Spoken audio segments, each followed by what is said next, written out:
નિર્દોષ હોવા છતાં આટલા દિવસ જેલવાસ ભોગવ્યો છે, તો ક્યાંક ને ક્યાંક વ્યવસ્થા ઉપર એ સવાલ થાય છે. નિર્દોષ તો બધા ખેડૂત નિર્દોષ જ હતા. આમાં કોઈને ખબર જ નથી આ શું થવાનું. બધા મિટિંગમાં જ ગયા હતા અને નિર્દોષ ખેડૂત જ આયા છે.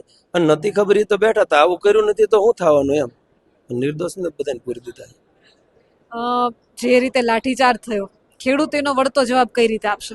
સમય આવે બતાવી જ દેવાનું છે. ખુલ્લું બતાવે છે. આ બતાવે છે. શું બતાવવાનું છે અને સમય ક્યારે આવશે? બસ હવે ક્યાં વાર જ નથી ચૂંટણીને. તેથી બતાવી દઈશું. નગાર દાંડી આપી જ દીધેલી છે. તો શું પરિવર્તન આવશે? પરિવર્તન છે જ તે લાવવાનું જ છે. ફાઇનલ જ છે. બોટાદ જિલ્લામાં તો ફરજિયાત છે જ તે આખા ગુજરાતમાં છે. તમે નથી જોતા મિટિંગો થાય શું થવાનું હોય.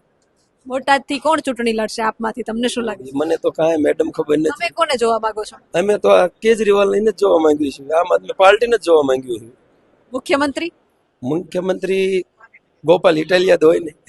ગૃહમંત્રી? એ મને બહુ ખેડૂત ખબર પડતી નથી. તમે ખેડૂત છો તો ખેડૂત માટે કામ કરતા હોય, અને તમે કૃષિ મંત્રી પરિવર્તન કીધું છે, તો કૃષિ મંત્રી કોને જોવા માંગો છો? તો બધા પાર્ટી નક્કી કરે એ હોય.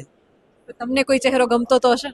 બધા ચહેરા અમને તો બધા ચહેરા ગમતા જ હોય છે, પણ ભાજપ નથી ગમતું કોઈ પણ રીતે. હવે ગળે આવી ગયા છે. એનું કારણ શું? બસ આ હોટા ખાધા વગર વાંકે 5 પરોણા ખાધા ને મોબાઈલ 20,000 ના ભાંગી નાખ્યા. હવે તો ભાજપ થી તો પૂરું થઈ ગયું છે. ત્રાહી મામ મચી ગયો.